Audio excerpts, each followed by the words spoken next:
நடிப்பில்லாத நாடகம் இல்லை. இல்ல இல்ல இல்ல இல்ல என்னடா இந்த அம்மா பேசுனதாடா உசுரே போச்சடா எனக்கு. நடிப்பில்லாத நாடகம் இல்லை, துடுப்பில்லாத படகு இல்லை, போராட்டம் இல்லாத வாழ்க்கை இல்லை. இந்த தேவராயன் பாளையமால் மக்கள் இல்லாமல் நமக்கு இந்த பட்டி மன்றமே இல்லை என்பதை அழகாக நிரூபித்துக் கொண்டிருக்கும் ஆண் சிங்கங்களுக்கும் பெண் தங்கங்களுக்கும் ஒரு பணிவான வணக்கத்தை சொல்லி நடுவர் அவர்களே, இந்த உலகத்துல எதை தொட்டாலும் கேட்பாங்க காசு காசு. தேவராயன் பாளையம் மக்கள்னாலே சம மாசு. நடுவர் அவர்களே நீ முதல்ல பேசுமா. நடுவர்களே நீங்க என்ன சாதாரண நடுவராங்க? அப்புறம் நான் ஸ்பெஷல் மசாலா தோசை நடுவரா. கொஞ்சம் பெப்பர் கூட சேர்த்துக்கங்க சார். அது ஆஃப் ஆயில்ல போடுவாங்க. முட்டை தோசையில போடலாம் சார். பேசுங்க மேடம். உங்களை பத்தி 4 வரி கவிதை எழுதிட்டு வந்திருக்கேன் சார். அந்த கவிதையை சொல்லும்போது இங்க இருக்க ஆண்கள் பெண்கள்ட்ட இருந்து எப்படி கைதட்டு பறக்குது சொல்லுங்க பாப்போம். உண்மையிலேயே எங்க நடுவர் சாதாரண நடுவர் இல்லங்க. நீங்கள் ஸ்பீடாக பேசுவதில் நீங்கள் ஒரு ஹீரோ ஹோண்டா, ஜில்லடு பேசுவதில் நீங்கள் ஒரு ஜிகர் தண்டா, தாகம் தணிப்பதில் நீங்கள் ஒரு ஃபேண்டா. உங்களை போல் நடுவர் இந்த தமிழ்நாட்டுல உண்டா? அந்த எதிரணிக்கு தீர்ப்பு சொல்ல நீங்கள் என்ன மண்டா மண்டா? நீ ஊர சாப்பிட்டு ஆயிட்ட குண்டா, நீ ஒரு கறி பிடிச்ச அண்டா. நான் கவிதை வச்சிருக்கேன். என்னைய கருப்புன்னு மட்டும் சொல்லாதீங்க சார். காக்கைக்கும் தன் குஞ்சு பொன் குஞ்சு நடுவர் அவர்களே. என்னமோ இருந்துட்டு போகுது. என்ன பேச்சு? எதிரணியில இருந்து வந்து 2 பேரும் ஆண்களுடைய உழைப்பு தான் சொன்னாங்கல்ல, அவங்க 2 பேருக்கும் ஒண்ணு சொல்றேன் சார். இந்த மின்சாரம் இல்லைன்னா வீடு மட்டும்தான் இருட்டா இருக்கும். ஒவ்வொரு குடும்பத்திலையும் பெண் இல்லைன்னா உங்க வாழ்க்கையா இருட்டா போயிரும். மறந்துட்டு பேசுங்க. அதனாலதான் நாங்க யூபிஎஸ் பேட்டரி வச்சிருக்கோம். ஒரு பெண் பந்த கால் போட்டு வந்தாதான் சார் நீங்க எல்லாம் சொந்த கால்ல கூட நிக்க முடியும். அதனாலதான் மண்டபத்துல கல்யாணத்தை முடிச்சிடறோம். கல்யாணம் முடியாத வரைக்கும் நீங்க எல்லாம் சாதாரண மனுஷன். எங்களை திருமணம் முடிச்சதுக்கு அப்புறம் தான் குடும்பத்துக்கு கூட புருஷன். நீங்க நான் புருஷன், நீ யாரு புருஷன்? பத்துமா கொழுந்தியாடா லூசு போல. பொண்டாட்டி வேற மாத்தி சொல்றேன். உண்மையிலங்க சார். பெண் என்றால் அன்பு, பெண் என்றால் பண்பு, பெண் என்றால் ஒரு தெம்பு. அவளை நம்புங்க, வாழ்க்கையில உருப்பிடுவீங்க. அப்படிப்பட்ட பெண் குடும்பத்துல பொறுப்பா இருக்கும் போது வாழ்க்கை எப்படி தெரியுமா இருக்கும்? எப்படி இருக்கும்? அப்படி தென்றல் உறங்கிய போது திங்கள் உறங்கிய போதுமா இருக்கும் சார்.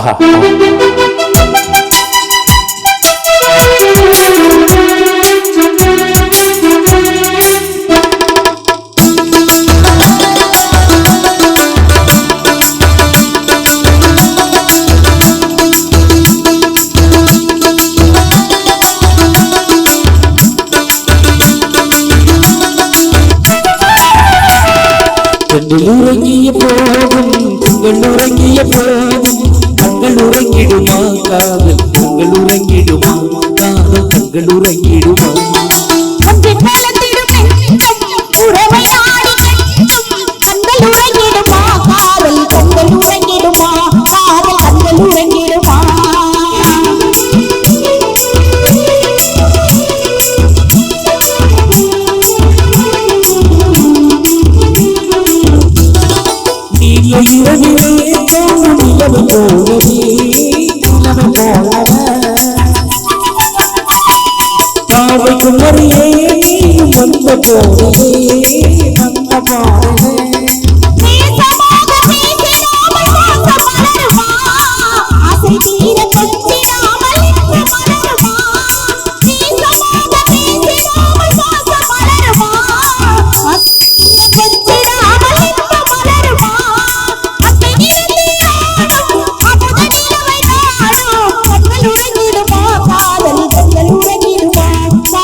நிறைவேறுமா கடல் அலையை போல ஓய்ந்து போக நேருமா. சந்தேகம் சொல்லலாமா கொடியசை நாட பந்தலின்றி உண்மையிலங்க சார். ஒரு குடும்பத்துல பெண் பொறுப்பா இருக்கும் போதுதான் குடும்பம் நல்லா இருக்கும், வாழ்க்கை நல்லா இருக்கும். உண்மையில பாருங்க, பெண்கள் தான் பொறுப்பு இல்லல்ல. அப்புறம் எங்க ஒரு 25 வயசு வந்தவனா போட்டவையும் ஜாதகத்தையும் தூக்கிக்கிட்டு உங்க வீட்டுல பொண்ணு இருக்கா, உங்க வீட்டுல பொண்ணு இருக்கா, உங்க வீட்டுல பொண்ணு இருக்கான்னு யாங்க வீடு வீடா போய் அலையிறீங்க? நாங்க தான் வீடு வீடா அலையிறோம்ல. நீ பேசாம இருக்க வேண்டியானே? நீ ஏன் ஜன்னலை திறந்துக்கிட்டு மாப்பிள்ளை நல்லா இருக்கானான்னு எங்களை தெருவில் இழுத்து விடுற? எங்க வீட்டுக்கு நாய் வந்தா கூட தான் நாங்க அப்படி எட்டி பாப்போம். உன் உயரத்துக்கு ஜன்னலே எட்டாது, நீ எப்படி எட்டி பாத்திருப்ப? உண்மையில சார் என்ன பேச்சு சார் பேசுறாங்க? இங்க பாருங்க எங்க பெண்கள்லாம் எவ்வளவு அழகா மகாலட்சுமி மாதிரி இருக்காங்கன்னு. இவ்வளவு தூரத்துல உனக்கு கண்ணு நல்லாவா தெரியுது? ஏன் எனக்கு என்ன மாலை கண் நோயாக்கும்? உனக்கு பகல்ல பசுமாடு தெரியாதம்மா? சார் எங்க பெண்கள் பக்கம் நீங்க ஒரு ரவுண்ட் போயிட்டு வாங்க சார். அப்படியே பூ மணக்கும், பொட்டு மணக்கும், சந்தனம் மணக்கும், சவ்வாது மணக்கும், குடும்பத்துல புருஷன் மேல உள்ள பாசம் மணக்கும். ஆண்கள் பக்கம் ஒரு ரவுண்ட் போயிட்டாங்க. பீடி நாரும், பிராந்தி நாரும், பான்பராக்கு நாரும், பல நாள் பல்லு தேக்கமா பல்லு குடுவ நாரும், நார்த்த முடிச்ச குரூப் நீங்க. பெண்கள் பக்கம் போனா பூ மணக்கும், பொட்டு மணக்கும், சந்தன மணக்கும், சவ்வாது மணக்கும். இவ்வளவு மணக்கிறதுக்கு காரணம் என் ஆண்கள் வேர்வை சிந்த உழைப்பதால் மணத்து கொண்டு இருக்கிறது. சார் உண்மையிலே பாருங்க, அது மட்டும் கிடையாது. அப்படி நாங்க பெண்கள்லாம் மேட்சுக்கு மேட்சா ட்ரெஸ் போட்டுக்குவோம். ஏன் தெரியுமா? பெண்கள் நாங்களாம் மேட்சுக்கு மேட்சா ட்ரெஸ் போட்டுக்கிறோம். கட்டுன புருஷன் தான் எங்களுக்கு மேட்சா இல்ல, போட்டுக்கிற ட்ரெஸ் அது கொஞ்சம் மேட்சா இருக்கட்டும். ஆண்கள் ஏன் தெரியுமா மேட்சுக்கு மேட்சா ட்ரெஸ் போடுறது இல்ல? ஏன்? கட்டுனதும் மேட்சா இல்ல, கட்டிக்கிறதும் மேட்சா இல்ல, நாங்க போயினே இருப்போம். சார் நிலையான அன்புக்கு பிரிவில்லை சார். சொல்லாத சொல்லுக்கு அர்த்தம் இல்லை, தேடும் பாசத்துக்கு தோல்வி இல்லை. உண்மையான குடும்ப உறவுகளுக்கு ஒரு பெண் இருக்கக்கூடிய வாழ்க்கை எப்படி தெரியுமா சார் இருக்கும்? எப்படி இருக்கும்? பூ மாலையில் ஒரு மல்லிகையா இருக்கும் சார்.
அருமையான குரல் வளம். நன்றிங்க சார்.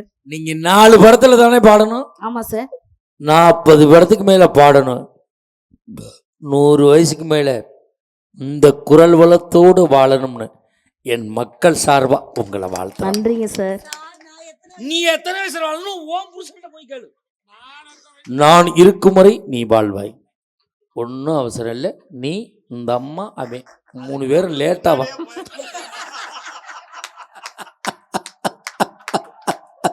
சார் சார் ரொம்ப சிரிக்கிறாங்க பாருங்க. உண்மையிலங்க சார், இவ்வளவு சிரிப்பு சிரிக்கிறாங்கல்ல. இப்ப ஆண்களுக்கும் பெண்களுக்குமே ஒரு உத்தியாசம் கேக்குறேன், நீங்க சொல்லுங்க பாப்போம். என்ன இப்படி சொல்றீங்க? ஆண்கள்னு சொல்லுங்க. ஆண்கள் உதடு ஒட்டுதா? உதடு ஒட்டல. குடும்பத்திலையும் ஒட்ட மாட்டாங்கக்கா. ஓஹோ. பெண்கள்னு சொல்லுங்க. பெண்கள் உதடு ஒட்டுதா? உதடு ஒட்டுது. ஒவ்வொரு குடும்பமும் இன்னைக்கு ஒட்டிக்கிட்டு இருக்குன்னா பெண்கள் எங்கனால அதை முதல்ல புரிஞ்சுக்கங்க. ஆண்கள் சொன்னா சொல்லும் போது உதடு ஒட்டல, எஸ், குடும்பத்திலையும் ஒட்ட மாட்டாங்க. பெண்கள்னு சொல்லும் போது உதடு ஒட்டுது, ஆமா, குடும்பத்தையும் ஒட்டுறாங்க. இப்ப நான் சொல்றதை நீங்க சொல்றீங்களா? கேளுங்க சார். கொழுந்தியா மரியாதையா சொல்லு. கொழுந்தியா உதடு ஒட்டுதா? இல்லையே, உதடு ஒட்டாது. அவ குடும்பத்திலையும் ஒட்ட மாட்டான். நீ ஆண்கள்னு சொன்னா இல்ல? ஆமா. இப்ப நான் சொல்ற சொல்லு. ஆம்பளை சொல்லு. ஆம்பளை. இது என்ன பிளாப்பழத்தை தின்னு நாக்க தொங்கப்பட்ட? ஆம்பளை.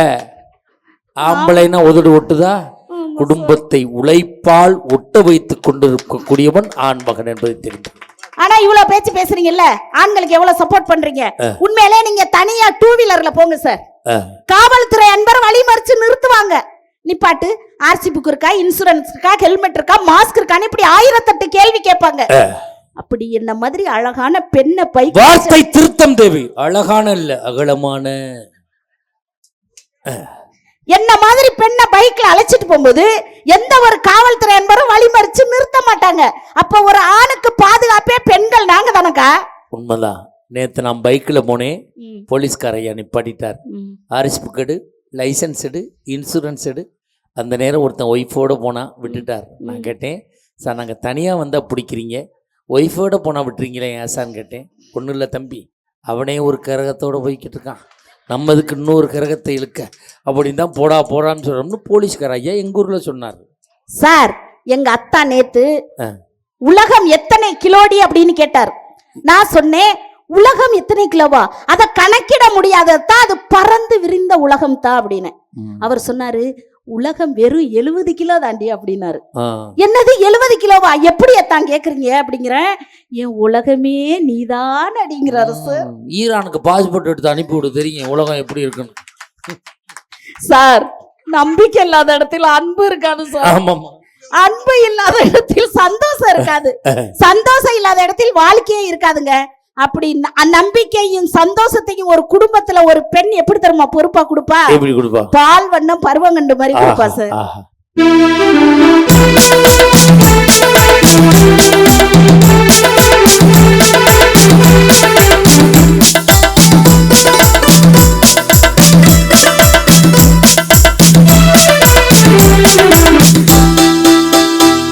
பால் வண்ணம் பருவம் கண்டு மேல் வண்ணம் விழிகள் கண்டு பால் வண்ணம் நான் பாடுகிறேன்.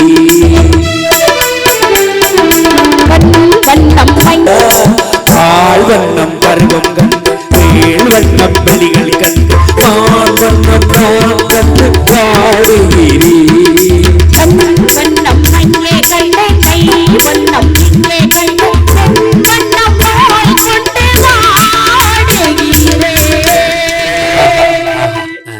சார் உண்மையிலுமே எங்க அத்தா மாதிரி பாசக்கார மனுஷனும் பார்க்க முடியாதுங்க சார். மனுஷன் காலையில 7 மணிக்கெல்லாம் தூங்கிட்டான்னு எந்திரிச்சிருவாருக்கா. அப்பதான் ஷிப்டுக்கு போவாரு போல இருக்கு. எந்திரிச்சு என் முகத்துல தாக்கா முழிக்கணும்னு ஆசைப்படுவாரு. அந்த ஆள் கிரகம் அப்படி 7 மணிக்கெல்லாம் எந்திரிச்சு தங்க குட்டி, கண்ணு தெரியாதவன் உளறி இருக்கான். என்னத்தான் ஒன்னதான் எங்க மாமியார் சொல்லுவாங்க, பன்னி குட்டிய தங்க குட்டிங்கிற மாதிரி. அந்த அம்மா கண்ணு நல்லா தெரியும் போல இருக்கு. ஆனா பட் அத பத்தி நான் கேர் பண்றது இல்ல சார். நீ கேரே பண்றது இல்ல. எங்க உன் கூந்தலத்துக்கு முன்னாடி போடுமா பாப்போம். ஏன் சார் இதுக்கு என்ன குறைச்சல்? அங்க என்னமா இருக்கு குறைச்சலுக்கு? கூந்தல பாத்தீங்களா? பொங்கலுக்கு வெள்ளை அடிக்கிற கட்ட பிரசும் மாதிரியே இருக்கு, அதுவும் பிசிறடிச்சு போய் கிடக்கு. உண்மையிலங்க சார் தங்க குட்டினோட அப்படியே சிங்குன்னு அத்தா முன்னாடி போய் நின்னு, யாத்தான் டெய்லி காலையில என் முகத்திலே முழிக்கிறீங்களே அவ்வளவு பாசமானு கேட்டேன். அதுக்கு அவர் ஒரு வார்த்தை சொன்னாரு. என்ன சொன்னாரு? அதெல்லாம் ஒண்ணும் கிடையாது, உன்னை உத்து பாப்பேன், இருட்டா இருக்கு, நான் விடியலன்னு படுத்து தூங்கிடுவேங்கிறாருக்கா மனுஷன். இதுக்கு பேர் தான் விடியா முஞ்சிங்கிறது. Hello mic testing. என்னதான் நான் விடியா முஞ்சியாவே இருந்துட்டு போறேன், ஆனா எங்க அத்தா வாழ்க்கை விடிகிறது ஒரு குடும்பத்துல ஒரு பெண் என்னால விடியும். எப்படி? என்னை விட்டு ஓடி போக முடியுமான்னு விடியும் சார்.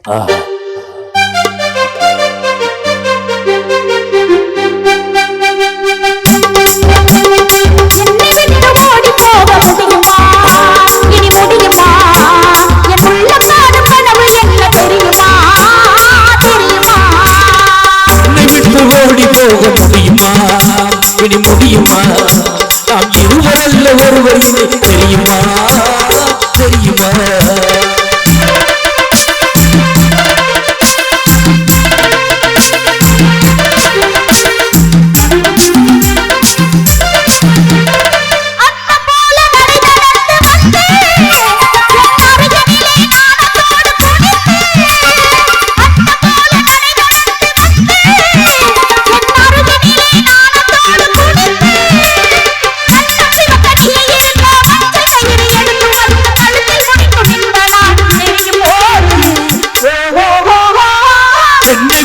ஓடி போக முடியுமா? இது முடியுமா? நாம் இருவரல்ல ஒருவர் தெரியுமா? தெரியுமா?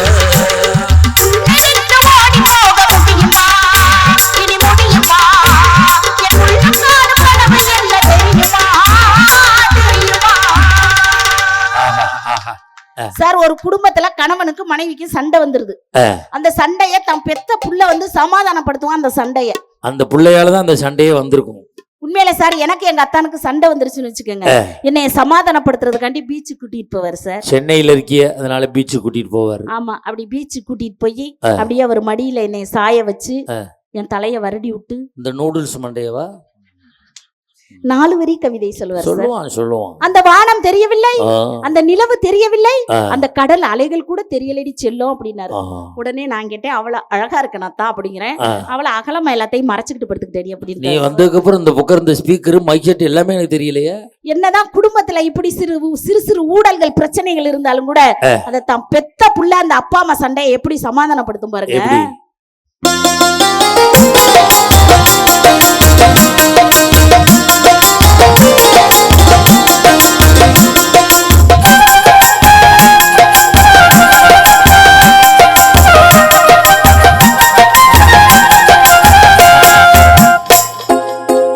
பலன்களை மறந்து விட்டால் கீழடா கண்ணா, அவள் படித்து வைத்த ஓவியத்தை பாரடா கண்ணா. பலன்களை மறந்து விட்டால் கேளடா கண்ணா, நாம் படித்து வைத்த ஓவியத்தை கீழடா கண்ணா, நாம் படித்து வைத்த ஓவியத்தை பாரடா கண்ணா. நீ உட்காரடா கண்ணா.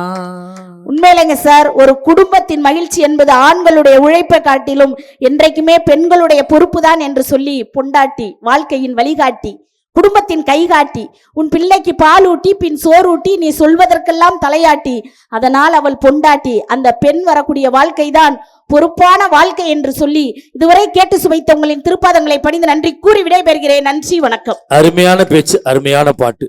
உண்மையிலேயே தேவராயன் பாளையத்தில் நடந்த இந்த பட்டிமன்றம் வெற்றியடைந்ததாகவே கருதுகிறோம்.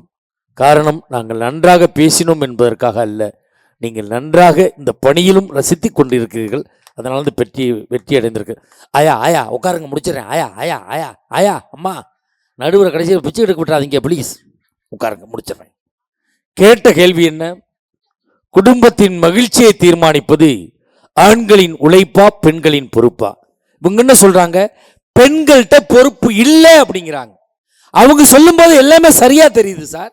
ஒன்றும் இல்லை, நேற்று என் மனைவிக்கு ஃபோன் பண்ணேன், ஃபுல் ரிங்காய் கட் ஆயிடுச்சு. வீட்டில் ஓடி ஆண்டி ஃபோன் பண்ணேன் எடுக்கலைன்னு கேட்டால் என்ன சார் சொல்லணும்?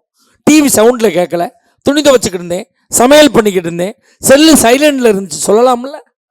ஏண்டி ஒரு ரிங் ஃபுல் ரிங்காய் கட் ஆயிடுச்சு எடுக்கலைன்னு கேட்குறேன். ஒரே ரிங்கில் எடுக்கிறவளா பார்த்து நீ அடிக்க வேண்டியதானே. ஒரு ரிங்கில் எடுக்கிறவளை நான் இன்னமே எங்கே போய் தேடுறது? தேடித்தேன் கிடப்பாளா, இல்லை கிடைச்சாலும் தான் எடுப்பாளா? கிடைக்கிற வரைக்கும் எடுப்பா, அப்புறம் எடுப்பாளா? சார் எம்ச சார் ஒன்றும் இல்லை, நான் தான் மார்க்கெட் போவேன். எங்கள் வீட்டில் என் பொண்டாட்டி வெண்டிக்காயை அந்த நுனியை ஒடிச்சு பார்த்து வாங்கிட்டு வான்றான். கடைக்காரன் ஒடிச்சா கையை ஒடிப்பேன்னு சொல்கிறான். இவன் ஒடிக்காமல் வாங்கிட்டு இருந்தால் என் கையை ஒடிப்பேங்கிறான். நான் என்ன சார் பண்ணுறது? 1/2 கிலோ வெண்டைக்காய் வாங்க சொன்னால் கடையில் 1 கிலோ வாங்கி மணிக்கூண்டில் உட்காந்து ஒடிச்சு கீழே போட்டு 1/2 கிலோ வெண்டைக்காய் வீட்டுக்கு கொண்டுட்டு வர்றேன். 1 மாதமாக அப்படி செய்கிறேன். இப்போ பார்க்குறேன் எங்கள் ஊருக்காரன் பூரா லைனில் நிற்கிறேன். இங்கே உட்காந்து தான் ஒடிக்கணும் போல இருக்கணும். ஒடிக்க முடியாத முத்துனதை ஒருத்தன் நறுக்கி போட்டு வத்தல் போட்டு வியாபாரம் பண்ணி எடுத்துடுறான். எங்கே சார் நிம்மதி இருக்குது? யோசிச்சு பாருங்க பார்ப்போம். எங்கள் ஊர் பக்கத்தில் 6 மாதத்துக்கு முன்னாடி ஒருத்தர் நல்ல பாம்பு கடிச்சிச்சு. கொண்டு ஆஸ்பத்திரியில் சேர்த்து 7 லட்ச ரூபா செலவு பண்ணாங்க. பிழைக்க மாட்டான், தூக்கிட்டு போங்கன்ட்டாங்க.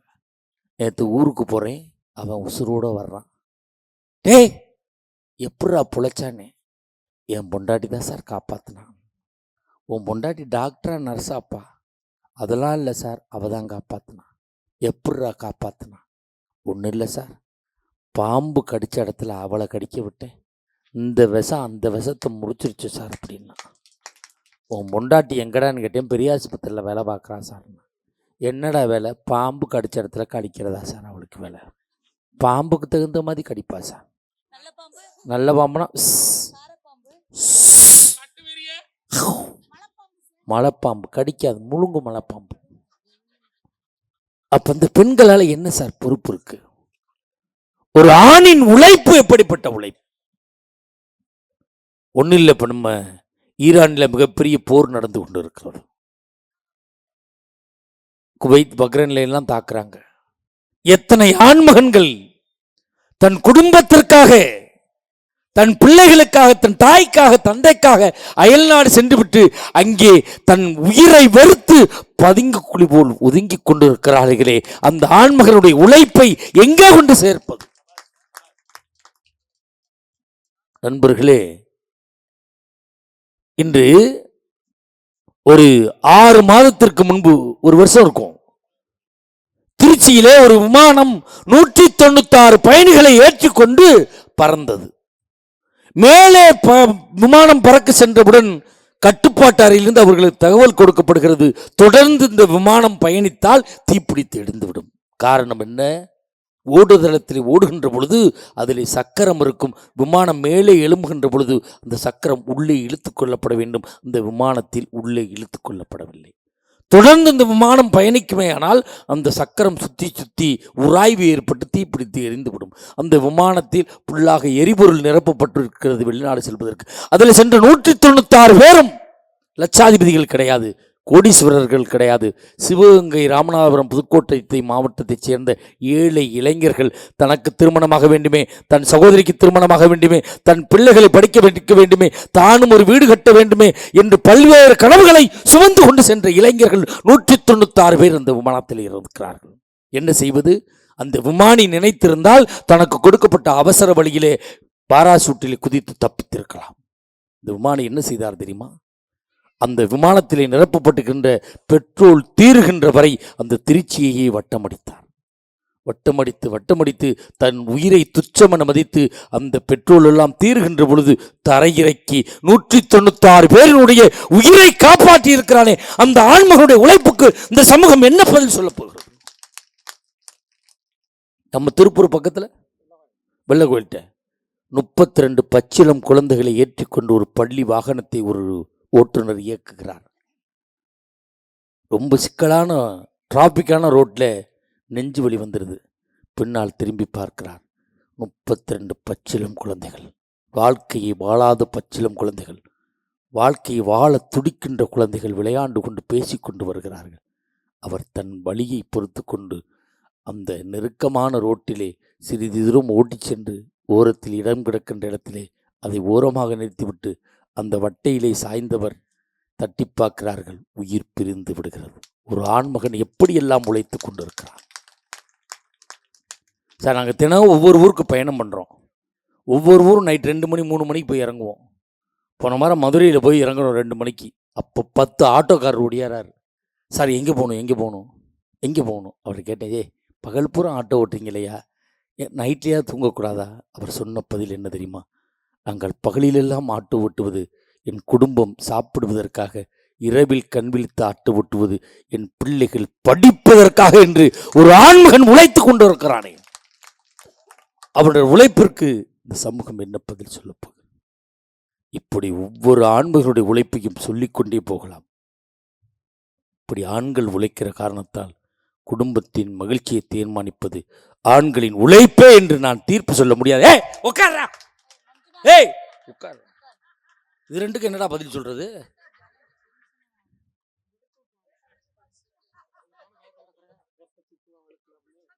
அப்ப பெண்களுடைய பொறுப்பு என்னன்னு பார்க்கணும்ல சார். இப்போ பட்டிமன்றம் முடியும் சார், நான் ஒரு 3 மணிக்கு வீட்டுக்கு போவேன் சார். காலிங் பெல் அடிப்பேன், என் மனைவி கதவு திறப்பா, வாங்க மகாராஜா, தேவராயன் பாளையம் பட்டிமன்றம் சென்றீர்களே, எப்படி இருந்தது? அப்படியா கேப்பா. போத்தனம் பைதுக்கிட்டு ஊர் சுத்திரியப்பா, போப்பா. இதே முகம் கொஞ்சம் கவலையாக இருந்துச்சுன்னு வச்சுங்களேன், ஏன் ஒரு மாதிரியாக இருக்கீங்க, என்னன்னு தெரியலம்மா, என்னால் சரியாக பேச முடியலம்மா அப்படின்னா, சூடாக பால் ஆற்றி கொடுத்து போய் படியா, நாளைக்கே காரைக்குடியில் பட்டிமன்றம் இருக்கும்பா. வாழ்க்கையில் நான் தோற்று போகின்ற பொழுது என்னை தேற்றுகின்ற பொறுப்பு மனைவி என்ற ஒரு பெண்ணிடம் இருக்கிறது சார். நம்ம தொழில் பண்ணுறோம், வியாபாரம் பண்ணுறோம், நஷ்டமாகிடுது, எல்லாத்தையும் இழந்துடுறோம், நொடிச்சு போயிடுறோம், வீட்டில் போய் தனிமரமாக நிற்கிறோம், கண் கலங்கி நிற்கிறோம். நம்மளோட சேர்ந்து ஊர் சுற்றணும், நம்ம வீட்டுக்கு வருவானா? நம்மளோட சேர்ந்து தண்ணி அடித்தவன் நம்ம வீட்டுக்கு வருவானா? நம்மள்கிட்ட வாங்கி சாப்பிட்டவன் நம்ம வீட்டுக்கு வருவானா? கண் கலங்கி நிற்கும்போது பெத்த தாய் உடையாந்து கேட்பா, ஏண்டா ஒரு மாதிரியாக இருக்கேன் அம்மா, எல்லாத்தையும் நஷ்டமாக்கிட்டேனம்மா, எப்படிம்மா என் பிள்ளைகளை படிக்க வச்சு நான் கல்யாணம் பண்ணி கொடுக்க போகிறேன்? கண் கலங்கும்போது அந்த பெத்த தாய் காதில் கழுத்தில் கிடக்கிறத கழட்டி கொடுத்து, இதை வச்சு ஏதாவது தொழில் செஞ்சு பொழைச்சிக்கலான்னு சொல்லுவாள். வாழ்க்கையில் நாம் தோற்று போகின்ற பொழுது நம்மை தேற்றுவது பெற்ற தாய் என்ற பெண்ணிடம் இருக்கக்கூடிய பொறுப்பு. நண்பர்களே, மகள்களை பெற்ற அப்பாக்களுக்குத்தான் 3 தாய் இருக்கிறாள் என்பதை யாரும் மறுக்கவும் முடியாது. வீட்டில் போய் அம்மா தலைவலினா எங்கள் அம்மா ஒரு மாத்திரை கொடுத்து போட்டுக்கிட்டு படுறாம்பாங்க. அம்மா தலைவலினா என் மனைவி ஒரு தைலத்தை குத்தி வச்சுக்கிட்டு படுங்கம்பாங்க. அம்மா தலைவலினா எங்கள் அம்மா மாத்திரை தர வேணாம், என் மனைவி தைலம் தர வேணாம், என் மக ஒடியாந்து அந்த பிஞ்சு வரலால இங்கேப்பா தலைவலிக்கு கையை வச்சா சரியா போயிருமே, எல்லா உழைப்பு அதில் தீர்ந்து போயிருமையா. அப்ப பெண்களுடைய பொறுப்பு இல்லை என்று எப்படி சொல்ல முடியும்? இத்தனை இந்த மேடையிலே 5 ஆண்கள் இரவு 12 மணிக்கு இந்த மேடையிலே அமர்ந்திருக்கிறோம் என்று சொன்னால், எங்கள் வீடுகளில் எங்கள் மனைவிகள் குடும்பத்தை பொறுப்பாக பார்த்து கொள்கிறார்கள் என்ற நம்பிக்கையில் இந்த மேடையில் வந்து உட்கார்ந்துருக்கோம். சார், நாங்கள் மனைவியை கேலி பண்ணோம், கிண்டல் பண்ணோம், அதை நகைச்சுவைக்காக. ஒன்று தெரிஞ்சுக்கோங்க, மனைவிங்கிற ஒரு பெண் வீட்டில் பொறுப்பாக இருக்க வரைக்கும் தான் எவ்வளவு உழைக்கிற ஆம்பரைக்கும் என்ன சாப்பிடலான்னு யோசிக்க தோணும். அவள் போய் சேர்ந்துட்டான்னு வச்சுக்கோங்க, எங்கே சாப்பிடலான்னு தான் சார் யோசிக்க தோணும். மனைவி பொறுப்பாக இருக்க வரைக்கும் தான் வீட்டில் பாய், இல்லைன்னா திண்ணையில் பாய். அந்த மனைவியினுடைய பொறுப்பை யார்கிட்ட கேட்கணும் தெரியுமா? வயதான காலத்திலே தன் மனைவியை இழந்து விட்டு ஒருவேளை சோற்றுக்காக ஒவ்வொரு மகன் வீடாக அலைகிறானே அந்த தகப்பனை கேட்டு பாருங்கள், மனைவியினுடைய பொறுப்பு என்னன்னு தெரியும். உண்மையிலே நண்பர்களே, என் தந்தை 87 வயதில் இறந்து போனார். என் தந்தை இறப்பதற்கு 13 ஆண்டுகளுக்கு முன்பு என் தாய் இறந்து போனார். எனக்கு எல்லா வசதிகளும் இருக்குது. என் தந்தை எனக்கு சம்பாதித்து வைத்திருக்கிறார். எனக்கு எங்கள் அப்பாவுக்கு சாப்பாடு, எங்கள் அம்மா இறந்ததுக்கப்புறம் சாப்பாடெல்லாம் போட்டு சாப்பிட சொல்லுவோம். எல்லாம் பக்கத்திலே இருப்போம். எல்லாம் நிறைவாக இருக்கிறது. அப்படி சாப்பாடு வாயில் வைப்பார், கண்ணீர் அப்படியே ஓடும். அப்பா உங்களை நல்லா தானப்பா பார்த்துக்குறோம், நாங்கள் பார்த்துக்குறோமாப்பா, ஏப்பா அழுகிறீங்க? எப்போ என் தந்தை சொன்ன வார்த்தை, உங்கள் அம்மா இல்லையடா. என் தாய் கொடுத்த பாசத்தை எங்களால் கொடுக்க முடியவில்லை. அவர் என் தந்தைக்கு எல்லாம் வாங்கி கொடுக்க முடிந்ததனால் அவர் மனைவி கொடுத்த அந்த பாசத்தை, பிணைப்பை, ஆறுதலை எங்களால் கொடுக்க முடியவில்லை. நண்பர்களே, எனக்கு திருமணமாகி 5 ஆண்டுகள் குழந்தை கிடையாது. என் மனைவி எங்கே கூப்பிட்டாலும் வரமாட்டா. எல்லாரும் கேலி பண்ணுறாங்க, கிண்டல் பண்ணுறாங்கம்பா.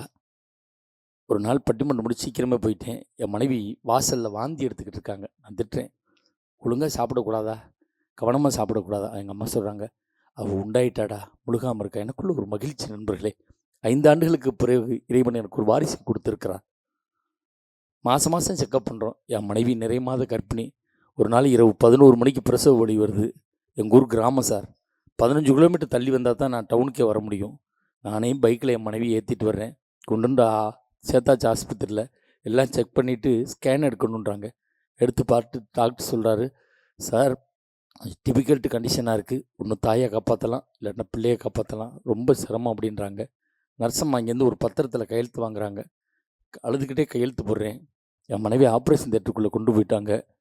கொஞ்ச நேரத்தில் மனைவி எழுவுற சத்தம், கொஞ்ச நேரம் சென்று குழந்தை எழுவுற சத்தம்.